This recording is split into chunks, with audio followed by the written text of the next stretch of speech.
Talk to us a little bit more on that, on a personal level, about that moment of impact of when you're sitting in the car with your dad, feeling like you're going to throw up, and you're like, okay, this really, it's just not going to work. It's like I have, you come kind of almost to this culmination of understanding this is exactly what failure is. You almost don't understand it up to that point, and you're like, okay, this is failure. Talk to us about that emotion and mental battle that's occurring then. Yeah, for sure. I hope everyone listening to or watching this show feels that at some time. It's a tragic startup story. Wherein you feel the pain of that failure so intensely that it guides your life in a direction. But it's also crucial. I think a lot of what we talk about and the reason this show exists is because failure is important to life, and there's so many other worlds where there are things that people always thought were really bad for you, and it turns out they're not really bad. It's just the way people were looking at it. My wife's a personal trainer, and they're always going through these cycles in health and fitness. Yeah. Don't eat eggs; they're really bad for you. They give you high cholesterol. Oh wait, we were just kidding. Just don't eat like a dozen a day. So we fail the same way everyone else fails. In startup world, it's just a little bit different. Yeah. What kind of how old were you when that happened? That sitting in the car, was that right out of college? Yeah, I was probably 21, 22. Yeah. I don't even know what I would have done at that point. I don't even know if I would have had the maturity to be like, okay, move on, kind of a thing. So, and obviously you did have that mindset to be like, okay, mistake, that sucked, and then, but got to keep going forward. What were you telling yourself, if you can think back to then? What were you telling yourself to get back on the horse, and how were you, fighting that and winning that battle inside yourself? Right. Well, this is kind of a good segue to, I'm sure, some of the other topics you want to talk about in terms of having partners and mentors and people you can trust in to provide good information or good advice to you. My father was always that to me. Like I said, I think he expected me to fail. I don't know how quickly he expected me to fail. Maybe it wasn't 6 months, but he was there for me and guiding me into my next step. So he was my first mentor. The second thing was I was already married. So I got married right out of college. My wife and I have been married for 10 years now.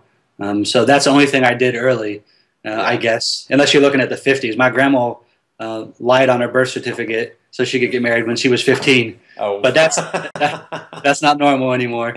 But my wife has been just a great person, a good sounding board. She's been along every step of the way with me. She had a small business management degree in college and worked in a bank for 1 year and decided that she wasn't going to do that either. So that's when we picked up and moved to Chicago, which is right after this point of failure I had with my parents' company. And she did hip hop and jazz and ballet dancing at a school in Chicago while I was working on the side building this t-shirt printing company. Yeah. We don't want to communicate to anyone out there watching, though, that one of the one of the things you should do in order to encourage yourself to get past failure or to not fail is to get married. That would be an interesting reason to get married. Yeah. Well, I'll tell you, number one partner you're going to have, and also the number one adversary will be a girlfriend. I mean, if you're lucky, you found someone who understands what this startup life is about, and they can understand the struggles. Luckily, my wife she works from home now, and she's starting her own company. So she understands the pain. She's worked for my companies in the past too. So I'm pretty fortunate to have what I call a startup wife. Yeah. I don't think most people are so lucky. You get a girlfriend who the computer's spending all your time, or you're skipping out on date night because you have a server crash and you have to, go tend to that, or you're getting a terrible night's sleep because you're waking up every hour to go check on the website to make sure it's not crashing under the new traffic, or, all this different stuff. Most wives or girlfriends aren't really cool with that. So I am pretty fortunate in that respect. Tell us some some other examples or advice that you think are really implemental in helping you either reduce the amount of failure that you experience as an entrepreneur, or helping you, if you do fail, helping you to get past and move on to the next stage? Right. So we already talked about mentorship. I think that's the number one thing, is finding a good mentor. The second thing would be having the ability to learn. A lot of times I talk to older entrepreneurs who may have been working for a company for a long time. They had a desk job, or it could even have been an important job, but they've spent a long time being the decision maker and not the person learning or finding the nuances or whatever. So if for older entrepreneurs, one of the key things I like to express is make sure you relearn how to learn. Yeah. Because if you're 40 years old, you haven't been in college probably for 20 years, or you haven't been in primary education for even longer, and you may forget what it's like to learn. You may remember hearing and making decisions, but learning is completely different from just those two things. I guess that leads up to the ability to make these things we call the business critical decisions. Like I said, if you're young, a lot of times you don't have experience doing this. When something happens, you look at it and you may not know what to do. And that's where mentorship comes in. But what's important is that you learn how to make those decisions. And if you get involved with any kind of entrepreneurship program, most colleges have them these days, or even like in Nashville, if you get involved at the Entrepreneur Center downtown, they have 2 or 3 presentations a week. They host local meetups in every language, Ruby, PHP, you name it.